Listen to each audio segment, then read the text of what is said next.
am not a historian, but neither are you. So, how about we, the people, learn this stuff together? Welcome to US 101. In today's episode, if it inspires you to go on a road trip, don't be surprised.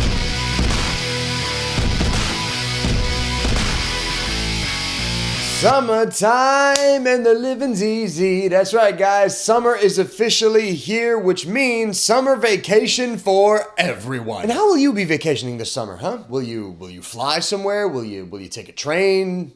Maybe hike? Some people like walking. Or maybe you just want to pack up the car and go on an all-American road trip, man. Cruising the country, cruising the highways, and seeing all the sights at eye level while visiting amazing roadside attractions like the world's largest brick.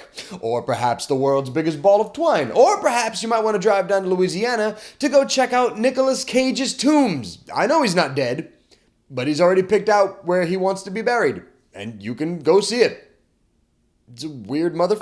But what if, while on your road trip across the United States, you came across signs on certain establishments that said you were not welcome? Or even worse, if you drove through a town after the sun went down and you were chased out of that town by the locals because you were banned from being there after dark. Because those scenarios, as crazy as they sound, actually happened, and for a long time, to African Americans that were taking road trips across the country. And if it weren't for a little green book, a lot of black motorists could have been hurt or even killed during their road trips. But let me give you just a little bit of context just so that you can put things into perspective, okay? Let's go back to the 1930s. At this time, Franklin Delano Roosevelt is president, the country is working its way out of a depression, and the idea of owning a car is something a lot more families are starting to do. And then, following World War II, even more families buy and own cars. So while the roads in America might have belonged to everyone, the idea of getting in your car and taking a road trip across America wasn't that easy for African Americans. Because what you have to realize is that during this time period in the United States, this was when segregation was at an all-time high. I mean, it wasn't uncommon for you to drive through America and come across signs like these. Not a pretty picture, is it? A lot of black motorists that went on road trips would run into establishments that just did not welcome them or would welcome them in a separate part away from white patrons. Furthermore, there were places in America that were known as sundown towns, which had laws that prohibited African Americans from being out on the road after dark. And if you were caught after dark in one of these towns, it did not end well. Not to mention that there was just blatant police profiling going on. There were racist municipal laws that changed from town to town. And there were even rules as to how African Americans were allowed to drive on the road. I read somewhere that African Americans could not overtake a white driver on a dusty road because if the African American driver passed the white driver, the dust kicked up from their car would coat the white driver's car. And heaven forbid it should get dirty. I mean, this was how bad segregation was in the United States, guys. And this was in the 20th century. This is not all that long ago. And because of how difficult it could be for African Americans to simply take their family on a road trip,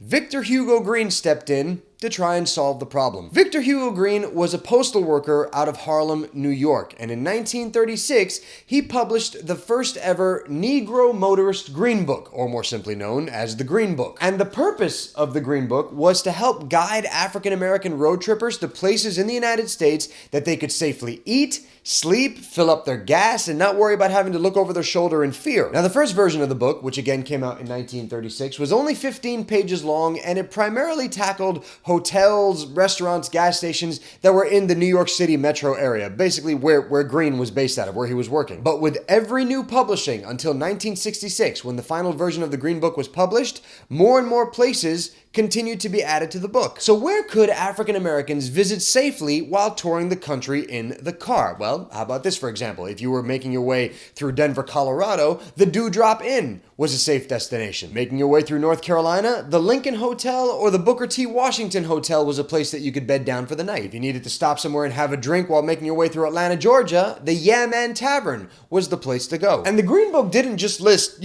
proper establishments, hotels, restaurants, gas stations, and the like. It wasn't wasn't only that in the book. Also included in the book were the addresses of private residential homes, because in every single state that the Green Book listed, there were always a few good Samaritans that were willing to open their doors to the weary travelers after a long day of driving. And as to how all these places actually ended up in the Green Book, the first version was based on Victor Green's knowledge of the New York area, as well as knowledge from his co-workers and his friends. But then as the book continued to grow in size, Green reached out to readers of the book and asked them to submit places to be included in the Green Book. And if their submission was accepted, they would get paid for their submission. But by the 1960s, as the civil rights movement began gaining more strength, the Green Book slowly started disappearing from the cars of African Americans. And then following the passing of the Civil Rights Act of 1964, which strictly prohibits any sort of discrimination based on race, gender, creed, religion, or nation of origin, the final version of the Green Book was published in 1966. And this version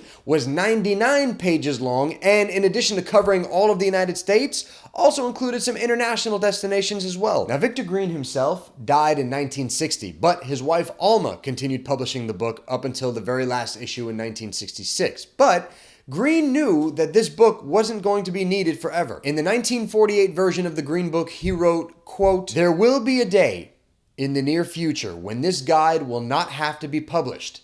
That is when we as a race will have equal opportunities and privileges in the United States." End quote. So this summer, if you're about to get your kicks on Route 66, just remember that it wasn't always that easy for a lot of Americans to simply hop in their car and go see those weird roadside attractions. Although I do think it is safe to say that thank goodness the world's largest chicken wing wasn't available for viewing back then. Seriously, Florida, what the is wrong with you? And that, my fellow summer vacationers, is it for this episode of US 101. Thank you guys so much for watching, and for those of you that have subscribed to the channel, thank you for being a part of the family, and thanks to all of you that have liked videos, shared them, commented in the comment section. I love engaging with you guys in the comment section. Keep the comments coming. Let me know your thoughts on the Green Book and this era of American history. As always, guys, you can follow US 101 on Facebook, on Instagram, on Twitter, all those links down below in the description box. And again, guys, if you want to submit your own viewer intro so that you can kick off future episodes of US 101, you can send those videos to ushistory1882@gmail.com. On that note, guys, I am all done, and next Tuesday is July 4th. What do you think we're going to be talking about in that episode? Get your fireworks ready. I'll see you guys later.